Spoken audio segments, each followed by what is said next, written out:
નમસ્કાર વિદ્યાર્થી મિત્રો, હરેશ સિયાળ યુટ્યુબ ચેનલ પર તમારું સ્વાગત છે। આજે આપણે શીખવાના છીએ 2 અંકના વદીવાળા ગુણાકાર। આ સિવાય જો તમારે બીજા દાખલાની ગણતરી કરવી હોય તો આપણી ચેનલની અંદર જે ગુણાકારનું પ્લેલિસ્ટ છે ત્યાંથી તમે વધુ દાખલાની ગણતરી કરી શકશો। તો ચાલો આપણે આજે ગુણાકાર કરવાની શરૂઆત કરીએ। દાખલાની આપણી રકમ છે 28 ગુણ્યા 56। તો હવે સૌથી પહેલા શું કરીશું, આપણે એકમ દશકનું શૂન્ય મૂકીશું અને ત્યાર પછી 5નો ગુણાકાર છે એ 8 સાથે કરીશું। એટલે કે 5 અઠ્ઠા 40, 40નું શૂન્ય અને વધી આવશે 4।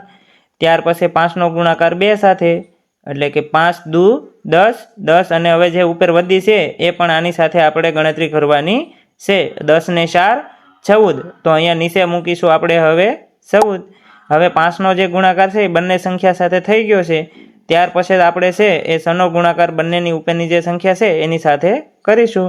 એટલે કે 6 અઠ્ઠા 48, 48નો આઠડો અને વધી આવી 4। ત્યાર પછી 6 દુ 12, 12 અને 4 જે ઉપર વધી છે એની પણ આની સાથે ગણતરી કરીશું। એટલે કેટલા થશે 16, બરાબર। તો અહીંયા જ નીચે છે એ ડાયરેક્ટ આપણે હવે 16 મૂકવાના છે વધી સાથે। તો હવે આપણી પાસે જે બાજુમાં સંખ્યાની બાજુમાં જે જગ્યા વધી છે ત્યાં તમારે 0 મૂકવો હોય તો પણ તમે મૂકી શકશો।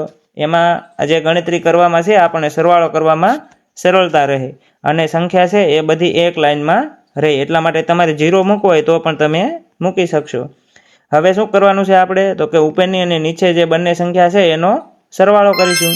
8 ના 8, 6 ના 6, 4 ને 1 5 અને 1 ના 1, તો 28 ગુણ્યા 56 કેટલો આપણને જવાબ મળ્યો છે 1568। આ પ્રમાણે છે એ તમે વ્યવસ્થિત દાખલાની ગણતરી કરશો, બરાબર, તો તમારો જવાબ છે એ એકદમ ઝડપથી આપણને મળતો રહેશે અને આપણે જે દાખલો છે એની અંદર આપણને ભૂલ પડશે નહીં। જો તમને આ વિડીયો ગમ્યો હોય તો ચેનલને સબસ્ક્રાઈબ કરી લેજો, એટલે બીજા જ્યારે અમે આવા બીજા વિડીયો બનાવી અને અપલોડ કરીએ ત્યારે તમારા સુધી ઝડપથી પહોંચતા રહે। અને મિત્રોને છે એ પણ શેર કરજો, વિડીયો ગમ્યો હોય તો લાઈક કરજો। Thank you.